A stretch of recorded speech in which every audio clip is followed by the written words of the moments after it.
Of all the terrible villains in MCU's post-Phase 3, probably the most hated of all these villains are the FlagSmashers. After all, it was their leader, Karli Morgonthu's mission and subsequent death that inspired probably the worst superhero speech ever put to film, Sam Wilson's infamous "You got to do better" speech.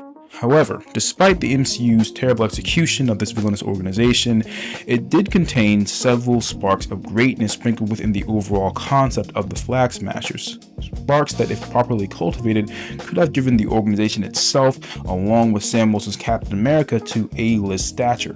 And perhaps they still can. Welcome back, Tiger Pack. It's your boy Black Tiger Talks, back with another video. And in this Black Tiger Talk, with a little bit of imagination and proper storytelling, we will transform the FlagSmashers from a bunch of unorganized, irrelevant, directionless punks into a powerful collection of cultists who, if used correctly, could leave a terrible mark on the MCU and Sam Wilson.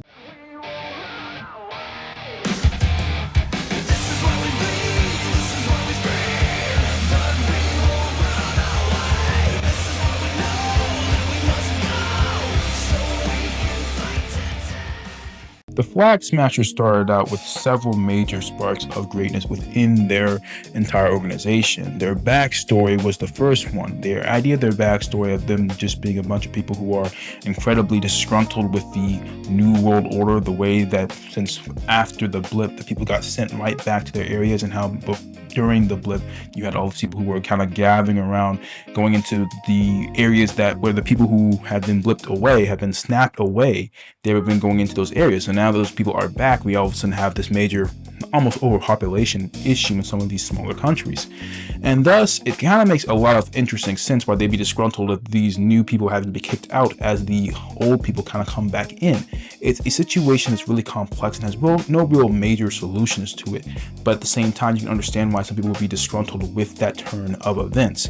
And to take those events and make them more evil because of that, I think that's actually a pretty solid idea. It's a great opportunity to make an evil organization. So you already have a great backstory. With that backstory, you have a solid motivation. Their motivation is to turn the world back to what it kind of was before. That's kind of vague, and that's one of the major issues we'll talk about later, but that was a solid motivation. Turn the world what it was before those 5 years during the blip.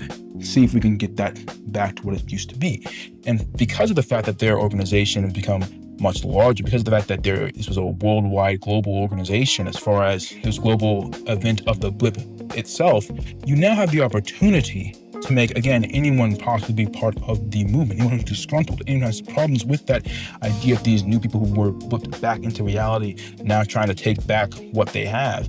That's a very good thing. Now it could be anyone. And of course, now you finally have the catchphrase, a solid catchphrase, one world, one people, very similar to Hail Hydra, that can kind of make sure you know who's on your side and who's not. It's a great narrative tool. It's a great organization when it comes to the actual bare bones of it. You have a solid symbol in the red hand, kind of evokes the ideas of cave paintings and whatnot. One world, one people kind of all fits together. So we have a really good ideas starting out here. But of course, the execution is really where things start to go badly, because while those ideas were pretty solid, they all went wrong because of one main character, and that character, of course, exposes a lot of the flaws with the other ideas, and that is the character of Karli Morgonthu. Now, the problem with Karli Morgonthu is that, first of all, she's a terrible leader. She doesn't really have any idea of what she wants to do with the organization. If you really think about the way that they're doing things, they don't have a plan or a vision. That's what a leader is supposed to do. It's supposed to lead you towards a specific goal, and you don't know what goal the FlagSmashers are even going towards within the actual storyline. In fact, if you really think about their actual plan, I remember watching back again just to try to confirm it. Their idea in the final parts were to capture like the world leaders or whatever that were kind of pushing this new remigration idea. To capture those world leaders, and after capturing those world leaders, kind of force them as hostages to stop the bill that's going to cause the remigration. Not really solving the issue there, because the thing is, we already knew that beforehand, the people who had been pushed out by the newcomers, not newcomers, but basically the old comers, so to speak, people who have been blipped out of existence, people who were being pushed out by that were already pushed into the slums in the first place.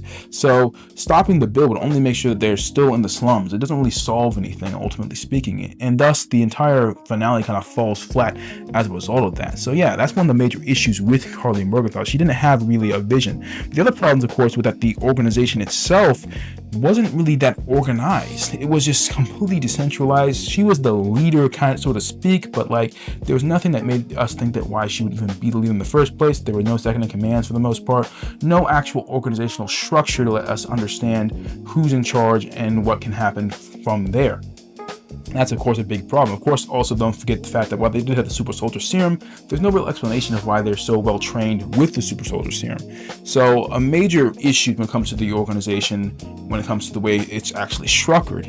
But on top of that, you did another major mistake, and that is that you tried to make them really sympathetic, or at least attempted to give Karli Morgonthu some sympathy, which was really weird. Again, it was poorly executed because she would do things that were utterly terrible, and then some reason Sam would be sympathetic to her, calling her a kid, says she doesn't know what she's doing, despite the fact she's obviously a terrorist and obviously killing lots of people. There's some ideological problems, of course, obviously in here, some ideological bias that maybe be going on. But ultimately speaking, from a pure storytelling perspective, what happened is you had a character like Karli Morgonthu do actions that made her completely unsympathetic, that made her look like a psychopath, that made her look like a terrible, terrible person, that made her incapable of sympathy from the audience. And then you asked the audience to give this character who had just committed acts that made them incapable of being sympathized with sympathy. It was never going to work in that way. And again, she really is a microcosm of all the issues. She is this tiny little 5'2", red-haired, freckled woman that is also supposed to be super powerful and intimidating in some way, shape, or form. And it's like those two ideas don't really fit together. And what you're going to have to do if we want to actually change that, we're going to have to actually choose a specific path and go from there. And the final part of this is that, again, they ended the entire organization at the end of the movie, instead of actually, or into the TV show, instead of actually keeping the idea of these FlagSmashers being a continuous ultimate threat, they just ended it, which is a major problem in the MCU for years, honestly. They've been just killing and getting rid of organizations, getting rid of people.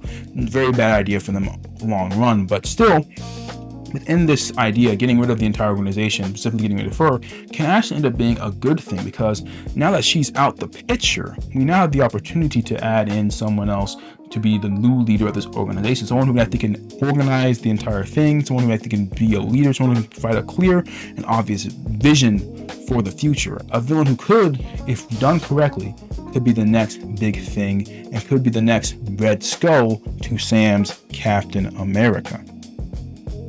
But who should replace Karli Morgonthu as the new leader with her death and her, since he's out the way? Who should replace her to be the next head of the overall organization? I think this is very obvious who should be the next head of the organization, and that should be Karli Morgonthu. That's right. The thing is, when you look at someone like Karli Morgonthu, she's not an actual character. She's a character that is a gender swap version of Karli Morgonthu, the original FlagSmasher from the comics. Now, what we would do if we're trying to build up past this is actually make Karli Morgonthu an actual character, make him her brother, her cousin, something, probably brother I think makes the most sense. And he was part of the same organization that she was. He was part of the FlagSmashers. He's probably the one who actually built the FlagSmashers up in the first place. We're retconning a little bit here, but bear with me. He's going to be the one who actually creates the FlagSmasher organization, and basically due to his extremism, he was unfortunately captured and sent to jail. So he's been in jail this entire time, and his little sister's basically running the entire organization in his stead. She runs it into the ground, she gets killed, so on and so forth, right? So Karli Morgonthu now comes out of jail, either by breaking out of jail or by simply being let out on good behavior, as you would say. And he basically rebuilds the FlagSmashers from the ground up. He brings back all the people who are so disgruntled about their situation. I mean, the actual anger about the situation that they're in has not really changed. I think it's really changed about the actual circumstances, which causes the anger in the first place. So there are plenty of people who would be angry about what's going on.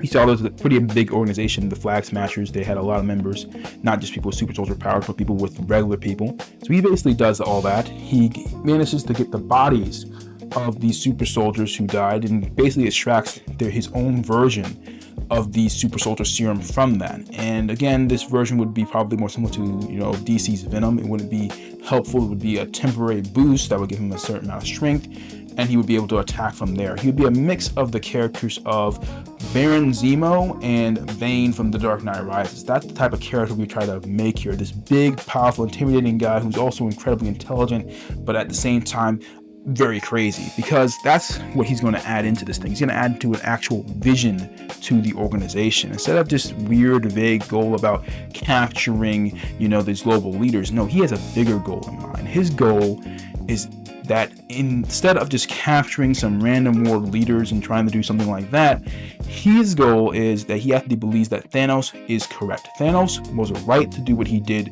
as far as it was the best move for humanity. And because of that, he wants to copy Thanos' goal. He believes that ultimately speaking, Thanos' thing, what he did, didn't really help, again, the entire universe, but at least could have brought humanity together in this idea of, again, one world, one people. The idea of no borders, the idea of, getting rid of, smashing the flags, what they call the FlagSmashers. They're trying to destroy the ideas of country and try to be one world, one people. He believes that another mass extinction event could possibly bring humanity together. Again, this sounds crazy. That's why, of course, his new group, instead of being this more street aesthetic, this more punk, terrorist aesthetic, they'd be more similar to a more cultist type aesthetic that he would add into there. And he would have a plan of getting a bunch of probably some biological agents, some type of, disease that he's trying to get, and make this disease go viral and, kill a whole bunch of people, targeting population centers and targeting, of course, the governments to try to take down the people in power as well, to make sure there's maximum chaos. And thus he believes that in that state of maximum chaos where all the people are dead, we can become together as a single people. Again, a terrible plan as far as, we all know that wouldn't work, but that's what villain plans are for. They never are supposed to actually work. That said, it's supposed to be understandable as far as we know it's a bad thing. We can't let this happen. This man has gone crazy due to the loss of his sister, maybe gone crazy even due to what's going on. Regardless, we know he's a crazy madman and needs to go down. He cannot be allowed to continue doing what he's doing. So the movie with Sam Wilson, with him as the main villain, would be about Sam first and foremost trying to stop him from even getting the viral agent, the ingredients to make this viral agent that can, destroy people like that. I'm not sure I would necessarily make the Karli Morgonthu himself the main person who creates it. Maybe he'll have a scientist henchman. Maybe he'll capture a scientist and make the scientist do it for him, making a nice hostage situation. We have to save the scientist. Regardless, we're going to have this idea be very present as Sam tries to get him before he, of course, gets all the ingredients and before he can get the mechanisms to, of course, distribute the drug across the world and kill all those many people.